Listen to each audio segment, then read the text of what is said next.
नमस्कार सर, क्या नाम है आपका, कहाँ से आए हैं? मैं लीलाधर सिंह राजपूत, क्रांतिकारी किसान मजदूर संगठन का राष्ट्रीय अध्यक्ष हूँ। कहाँ से? मध्य प्रदेश से आया हूँ। मध्य प्रदेश से आए हैं। जी जी जी। तो मध्य प्रदेश से दिल्ली इतनी दूर आना पड़ा आपको, क्या कारण था? दिल्ली इसलिए आना पड़ा क्योंकि लंबे समय से देश का किसान एमएसपी गारंटी का कानून बनाने की बात सरकार से कर रहा है। इसमें आपने देखा होगा पहले बड़े बड़े आंदोलन हुए, सरकार ने उस पर आश्वासन भी दिया, लेकिन सरकार उस पर काम नहीं कर रही है। इसलिए आज हम लोगों को यहाँ पर सरकार को पुनः आगाह करने के लिए पूरे देश भर से किसान संगठनों को यहाँ पर एकत्रित होना पड़ा है। एमएसपी पे गारंटी क्यों चाहिए? एमएसपी तो मिल रही है बहुत सारी फसलों पे। इसलिए चाहिए कि सरकार जो न्यूनतम समर्थन मूल्य मतलब सबसे निचला दाम तय करती है किसानों की उपज का, लेकिन बाजार में वो न्यूनतम मूल्य भी किसानों को नहीं मिलता है। इसीलिए उसकी गारंटी होना चाहिए भाई। न्यूनतम एक तरफ आप औद्योगिक क्षेत्र में अधिकतम खुदरा मूल्य की गारंटी देते हैं कि नहीं देते हैं? दवाइयाँ हों या चाहे कृषि क्षेत्र में आने वाले आदान हो, कृषि लागत में जो लगने वाली हो, तो उसमें आप अधिकतम खुदरा मूल्य देते हैं, किसान को न्यूनतम देते हैं। तो फिर वो न्यूनतम पे बेच के भी उससे भी नीचे स्तर पे बिकता है, एमएसपी पे भी नहीं बिकता है, जो सरकार खुद तय करती है। तो इसलिए हमारी ये मांग है कि जब सारी चीज़ों के दाम बढ़ रहे हैं तो हमें न्यूनतम कब तक दोगे आप? भाई हमें देश के साथ चलना है कि नहीं चलना है? हमारे भी बाल बच्चे हैं, हमारे बूढ़े माँ बाप हैं, हमारे बच्चों को शिक्षा देना, बूढ़े माँ बापों का स्वास्थ्य का ध्यान रखना है, कृषि क्षेत्र में लागत लगाना है, तो हम कैसे इस देश के साथ चलेंगे? तो अगर फसल पे भी अधिकतम खुदरा मूल्य जैसी कुछ व्यवस्था कर दी तो फिर आप लोग कहेंगे कि आपने लिमिट तय कर दी? नहीं, हम न्यूनतम समर्थन मूल्य को अधिकतम खुदरा मूल्य की बात नहीं कर रहे। हम ये भी नहीं चाह रहे कि हमारे कृषि उपज के दाम आप अधिकतम कर दो। हम ये चाहते हैं कि हमें सस्ता खरीद के सस्ता बेच के महंगा ना खरीदना पड़े।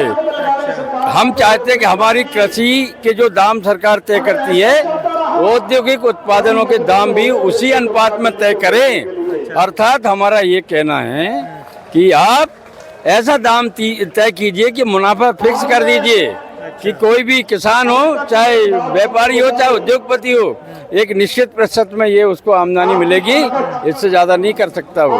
तो अगर ये तय कर दिया तो इसका क्या ऐसा नहीं होगा कि सारे किसान फिर उसी की खेती करने लगेंगे? क्यों करने लगेंगे? सारी उपजों के दाम होना चाहिए ना वो तो। अच्छा, आप कह रहे हैं कि सारी उपज का एक दाम होना चाहिए? सारे उपज यानी हमारा कुल मिला के उद्देश्य आप समझें, हम कम कीमत में बेचकर औद्योगिक उत्पादन को अधिक दाम हम खरीदेंगे। उनका कोई रेट फिक्स नहीं है, हमारा न्यूनतम सरकार तय करती है, उनको खुद का दाम तय करने की आज़ादी सरकार देती है। तो हम ये चाहते हैं कि सस्ता बेच के हम महंगा क्यों खरीदें? तो इसी चीज़ के लिए जो 3 कानून आए थे 2019-20 में जिसका विरोध हुआ, तो यही बात तो वो भी कर रहे थे, लेकिन तब आप लोगों ने विरोध किया। उसमें कहीं ऐसी कोई बात नहीं थी। अच्छा, उसमें ये कहीं बात नहीं थी।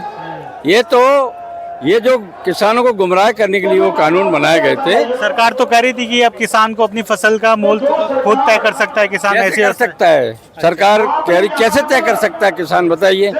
बाजार का एक सिद्धांत होता है, बाजार में जिस वस्तु का अभाव होता है, कम होता है, उसका दाम बढ़ता है। यहाँ तो देश में 80% लोग खेती कर रहे हैं, वहाँ कभी कमी होनी नहीं है अनाज उत्पादन की, तो फिर उसका दाम कैसे बढ़ेगा?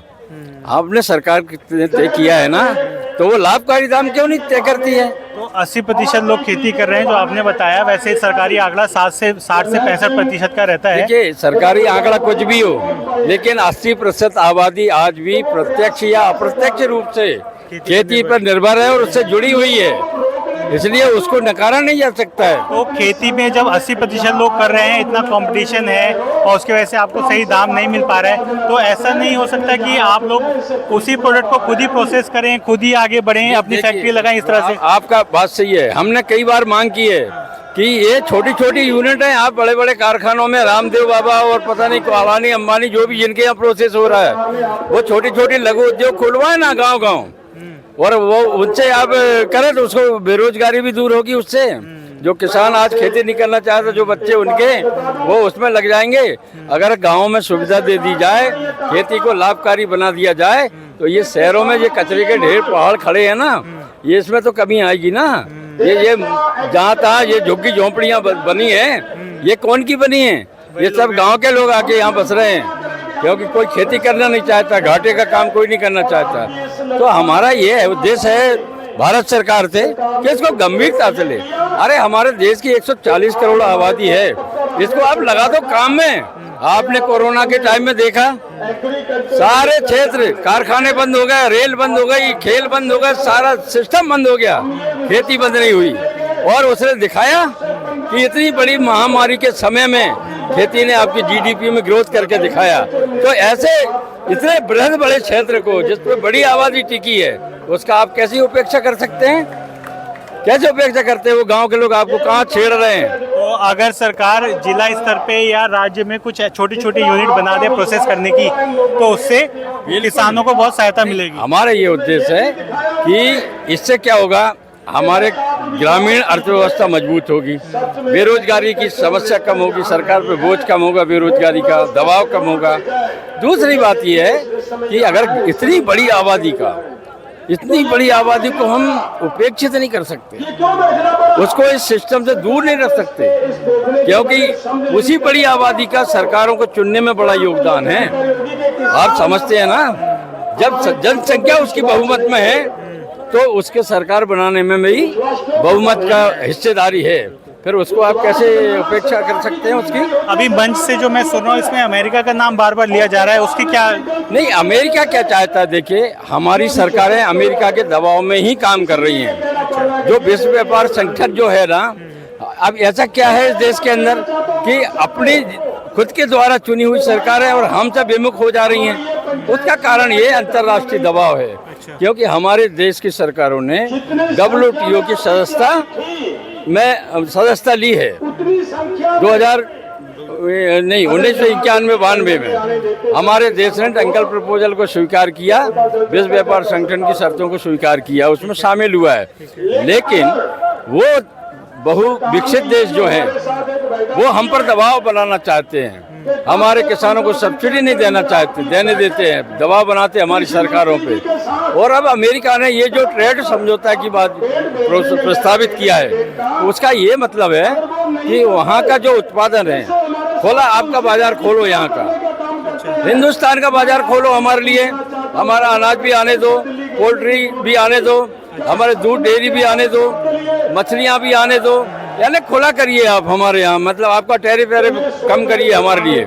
तो उनका ये दबाव है कि आपके यहाँ जो किसान हैं उनको आप सब्सिडी देना बंद करिए, जबकि अमेरिका में कई गुना अधिक, हमारे भारत से कई गुना अधिक सब्सिडी वहाँ के किसानों को दी जाती है। लेकिन वही अमेरिका हमारे किसानों को सब्सिडी देने पर रोक लगाता है, वही अमेरिका हमारे खेती पर रोक लगाता है। हमें MSP के दाम गारंटी देने में भी जो बात आ रही है, वो अमेरिका के प्रभाव में ही आ रही है। हमारी सरकार उसके दबाव में काम कर रही है। लेकिन अच्छा रुख है, अभी हम उसका स्वागत करते हैं हमारी सरकार का, कि ये ट्रेड समझौता को अभी सरकार ने स्वीकार नहीं किया है।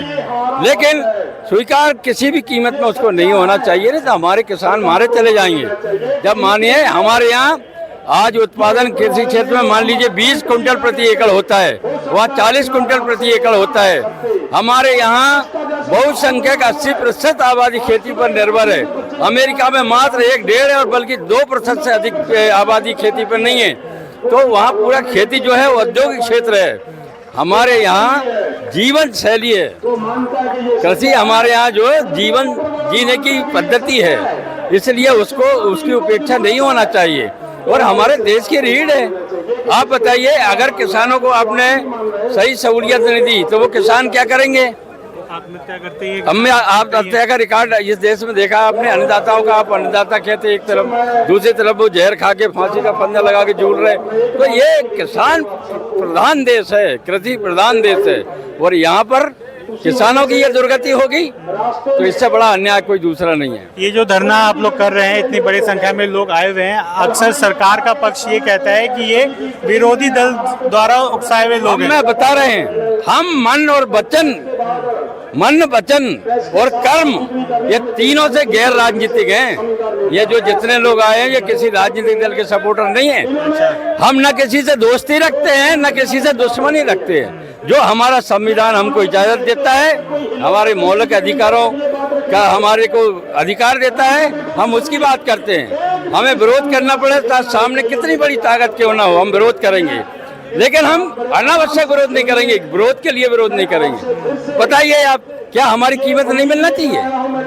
ये बताए, ये सवाल का जवाब कोई दे, हमारी सरकार दे, कोई भी दे हमें, हम खड़े हैं ना। बताइए, क्या हमारी जायज मांग जो है वो गलत है?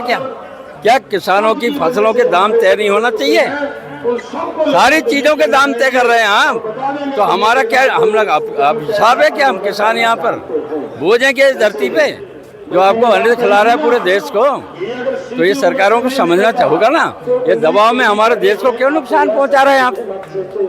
किसानों को क्यों नुकसान पहुंचा रहे हैं इस देश के, अमेरिका के दबाव में? हम कहना चाहते हैं आपके माध्यम से, आज तक दुनिया में जितने देश विकसित हुए हैं वो अपने मौलिक तरीके से हुए हैं, किसी की नकल करके, किसी के दबाव में नहीं हुए हैं, जो भी विकसित राष्ट्र हैं। और अगर हिंदुस्तान जैसा 140 करोड़ वाला देश, इतनी बड़ी जनशक्ति, उसकी ऊर्जा नौजवानों की, इससे बड़ी किसी देश के पास नहीं है मेरे भाई। अगर इसको सही तरीके पे लगा दिया जाए नहीं, तो इससे बड़ा देश कोई ताकतवर हो ही नहीं सकता। समझ रहे हैं आप?